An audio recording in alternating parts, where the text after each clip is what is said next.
तभी श्याम सभी दोस्तों से कहता है, चलो दोस्तों, यहां से चलते हैं, रात भी काफी हो गई है। तभी रवि श्याम से कहता है, श्याम, ये किस टाइप की जगह है ना, आसपास कोई चहल पहल नहीं, ऐसा लगता है कि इन घरों में कोई रहता है। जब हम लोग आ रहे थे तब भी इस मकान व राकेश के मकान की तरफ इशारा करते हुए कहता है। देखकर एक अजीब से डर वाली फीलिंग आ रही थी।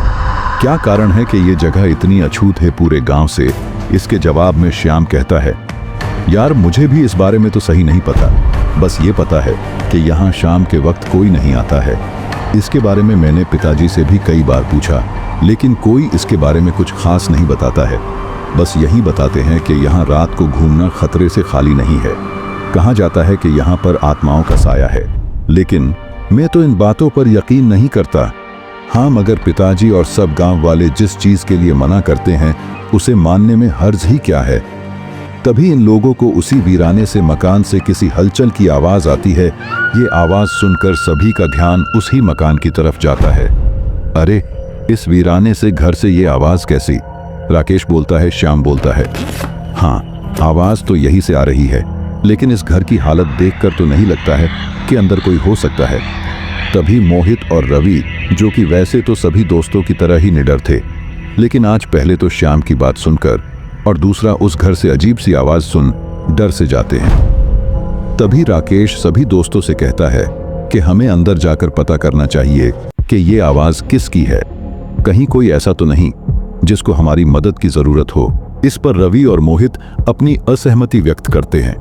उधर लगातार हलचल की आवाज अंदर की तरफ से आती रहती है। दिनेश और अमित राकेश की बातों में सहमति जाहिर करते हैं। वहीं पहले तो श्याम भी रवि और मोहित की तरह बात से सहमत नहीं था, लेकिन बाद में वह उन लोगों के साथ अंदर जाने के लिए तैयार हो जाता है।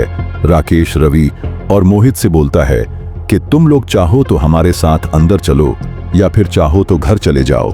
तब वो दोनों भी वहां रुकने के बजाय इन लोगों के साथ ही अंदर जाना पसंद करते हैं। उधर काफी देर हो जाने के बाद भी जब सारे दोस्त नहीं आते हैं तो सभी लोगों को घर में टेंशन होने लगती है और उनमें से कोई भी मोबाइल नहीं लेकर गया था। राजीव रामू से कहता है, यार तूने समझाया था ना श्याम को कि उस जगह न जाए। हाँ भाई, मैंने समझाया था। श्याम मेरी कोई बात को टालता नहीं है। वैसे तो उसे बस इतना ही पता है कि ये तुम लोगों का घर है। इसके अलावा मैंने उसे कभी उस जगह के बारे में पूरा सच नहीं बताया है, लेकिन उसे अच्छी तरह से समझाया था कि राकेश या किसी भी दोस्त को उस जगह के बारे में नहीं बताना। मुझे उम्मीद है वो लोग यहीं कहीं होंगे, थोड़ा कहीं पर बैठ गए होंगे।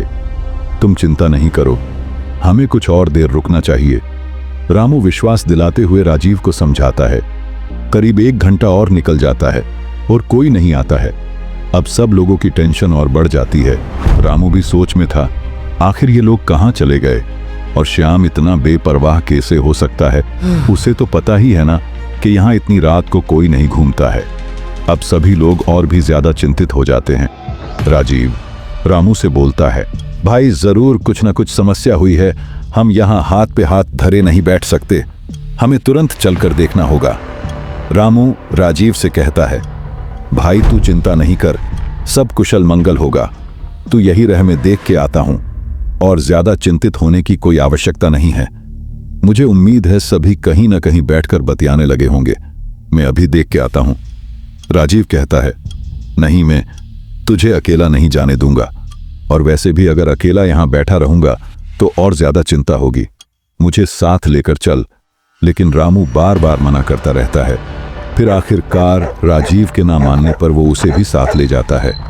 वो लोग गांव का चप्पा चप्पा ढूंढते रामू के एक एक दोस्त के यहाँ पर भी पूछते हैं, लेकिन रामू या कोई भी वहां पर नहीं आया। सभी जगह से ऐसा ही जवाब मिलता है। आखिर में जब वह निराश होकर आगे बढ़ते हैं तभी पीछे से आवाज आती है। ये आवाज श्याम के खास दोस्तों में से एक आनंद की थी। वह पूछता, चाचा जी, आप लोग इतनी रात को, सब ठीक तो है ना? तभी रामू उससे कहता है, हाँ चेतन, सब ठीक है, लेकिन तुमसे एक बात पूछनी थी। क्या आज तुम्हारे यहाँ श्याम आया था? इसके जवाब में वह कहता है, नहीं चाचा जी, आज तो वह घर नहीं आया। हाँ, लेकिन आज शाम को उसे कुछ लोगों के साथ वही गांव से सटे वीरान मोहल्ले में जाते देखा था। शायद वह वही लोग थे जो शहर से आए हुए हैं।